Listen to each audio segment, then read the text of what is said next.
بصوا يا جماعه، انا كده رايحه الغردقه اهو يا جماعه، قاعده كده في كافيتيريا مستنيه ميعاد الباص ومستنيه اختي تيجي اللي هتروح معايا، فقلت اقعد في كافيتيريا اشرب شويه شاي. قاعده طبعا في الهواء الطلق. هنروح بقى ايه، نستنى اختي وبعدين تيجي نشرب قهوه ولا حاجه ونروح انا وهي ايه على الباص جنب المكتب وجنب، فانا قلت اقعد بره بس بدل ما انا قاعده في المكتب.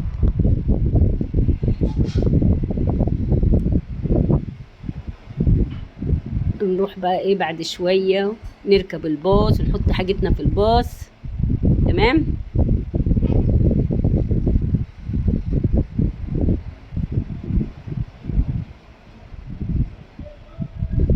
طبعا الصوت يا جماعه كان فيه موسيقى بس انا كانت مسؤول. هنا ركبنا الباص اهوت، باص الفرسان. انا اول مره اركب الباص، انا كل مره لما كنت بروح مع جوزي بالعربيه، بس بقالي سنين وسنين ما روحتش طبعا لان جوزي ما نزلش معايا من زمان. فالمره دي بقى قلنا نروح بالباص انا واختي كده ايه، ناخدها فسحه ونتفرج على الطريق.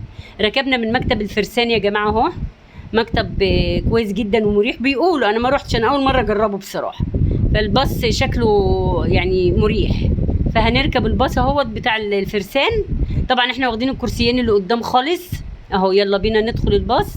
بصوا اهو، احنا واخدين الكرسيين اللي قدام خالص، مش اللي ورا السواق اللي في الناحيه التانية، بس اللي قدام خالص. عشان ايه؟ نقعد وناخد راحتنا، وشنطنا بتتحط تحت، وشنط لو معانا اكل ولا حاجه بتحط معانا فوق.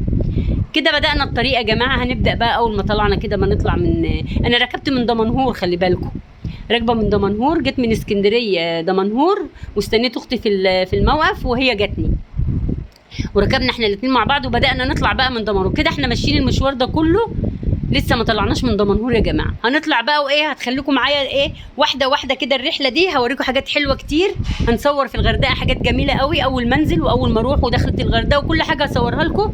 بس طبعا احنا هنوصل للغردقه بالليل، فهتبقى الصور مش باينه قوي. فهبدا بالنهار وانا راجعه بقى اخلي رحلتي بالنهار. الرحله بالنهار اللي صورته لكم بالليل هصوره لكم بالنهار، وهتشوفوا حاجات حلوه خالص. اللي ما شفتوهوش بالليل هتشوفوه بالنهار ان شاء الله واضح وجميل.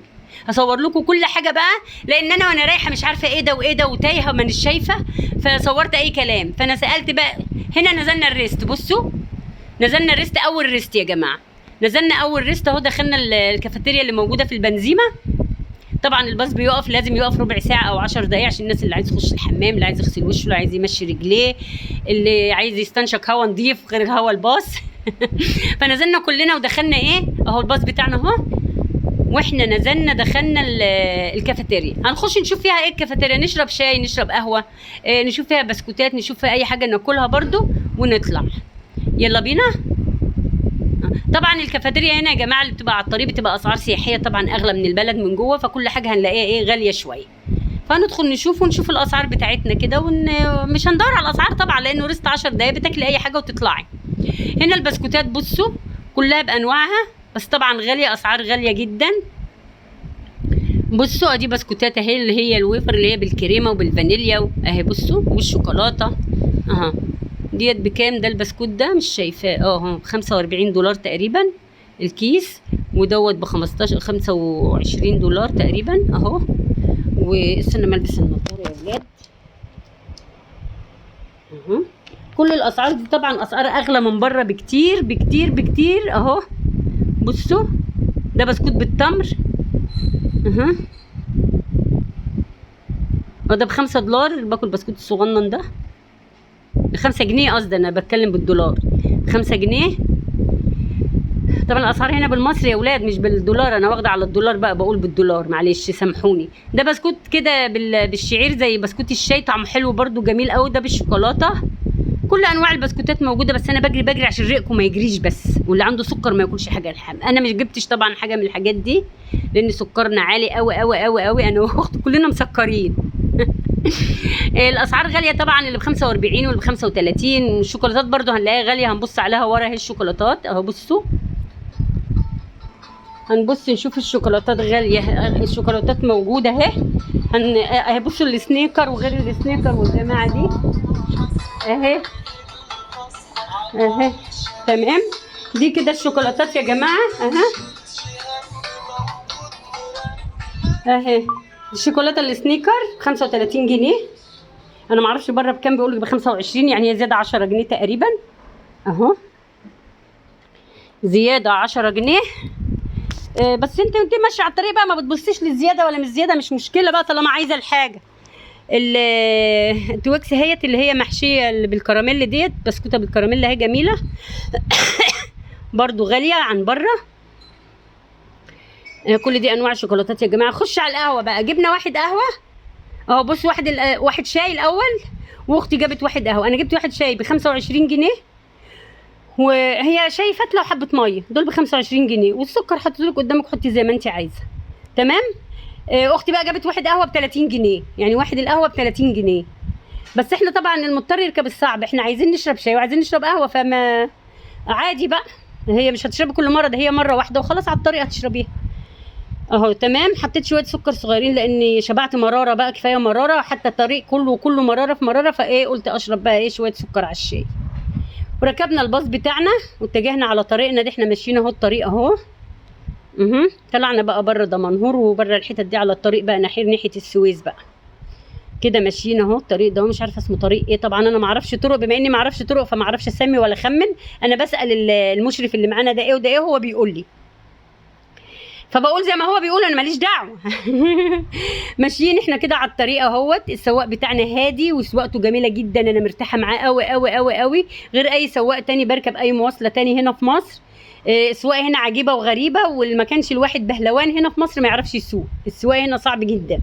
فالسواق اللي انا معاه حاسه ان هو هادي وراسي كده وسواقته معقوله، يعني نديله 5 نجوم يا جماعه. السواق بتاع الفرسان اهو سايق بينا وهادي جدا جدا، وراجل ما بيتاخرش علينا. لو حد عايز يدخل الحمام ولا حد مزنوق عنده سكر، حد حاجه زي حالاتي كده، بيوقف لنا على جنب ونزلنا. بصراحه نزلنا كافيتيريا كده، دخلنا الكافيتيريا كلنا، دخلنا الحمامات وطلعنا. وراجل ذوق جدا، مش ولا بيشخط ولا يلا ولا مش يلا ولا هم ال5 دقايق، يعني ال5 دقايق لا، بيصبر علينا خالص ويلم ركبه ويروح طالع. انت برضو راحه نفسيه يا جماعه مع السواق اللي بتركبوا معاه. سواقنا كان ايه، سواق بديع جميل ولذيذ كده، وروحه خفيفه كده وحلو، ويتجاوب مع كل واحد. الناس بتقرب منه، عايزه انزل الحته الفلانيه حاضر، عايزه اروح الحته الفلانيه، يعني ما بيتاخرش عن حد في حاجه. بصراحه ربنا يديه الصحه يا رب ويقويه على اللي هو فيه. وسواقته هاديه وجميله ورزين كده، ومش مش سواقه شقاوه، يعني سواقه راجل رغم انه مش كبير في السن، بتاع في الثلاثينات او 35 كده، بس راسي وعاقل في سواقته. الحمد لله وصلنا بألف سلامة. السكة جميلة جدا جدا جدا. وصلنا الريست بالسلامة ان شاء الله. ان شاء الله نوصل بإذن الله الغردقة بألف سلامة كلنا ان شاء الله بإذن الله. ربنا يبارك له يا رب. بدأنا بقى الدنيا تضلم بقى، وبقينا بالليل بقى. الطريق كده واحنا ماشيين اهو ضلمة طبعا، انا مش شايفة ايه ده، بس هنعدي طبعا على اهو. بصوا بصوا بصوا بصوا بصوا، شايفين؟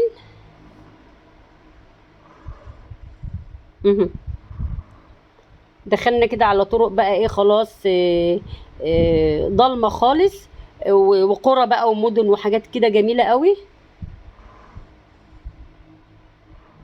اهو. بصوا كده بدأنا ندخلوا بقى ايه، هنحود من ناحيه السويس، هنروح بقى الطريق اللي هو يودينا على على السخنه بقى. هنروح على طريق السخنه كده، هنحود بقى نروح على طريق السخنه. قبل ما ندخل طريق السخنه اهو، بصوا شايفين المكان عامل ازاي اهو. كل ده هنوريه لكم طبعا. في جامع كده في الطريق وكنيسه كان بنيينه علشان المنطقه الجديده، القريه الجديده اللي بيبنوها دي، اسمها ايه الكبيره قوي دي اهو. هوريك بس بالنهار، هصور لكم برضو، هعرف اقول لكم احسن من كده، لان انا مش عارفه ايه المناطق دي اهي. بصوا شايفين كده، احنا بالليل اهو. هنعدي على الجامع اهو، كبير جدا جدا جدا. الجامع ده تبع مدينه ايه، الجامع والكنيسه اسمها ايه، اسمها ايه؟ العاصمه الاداريه. العاصمه الاداريه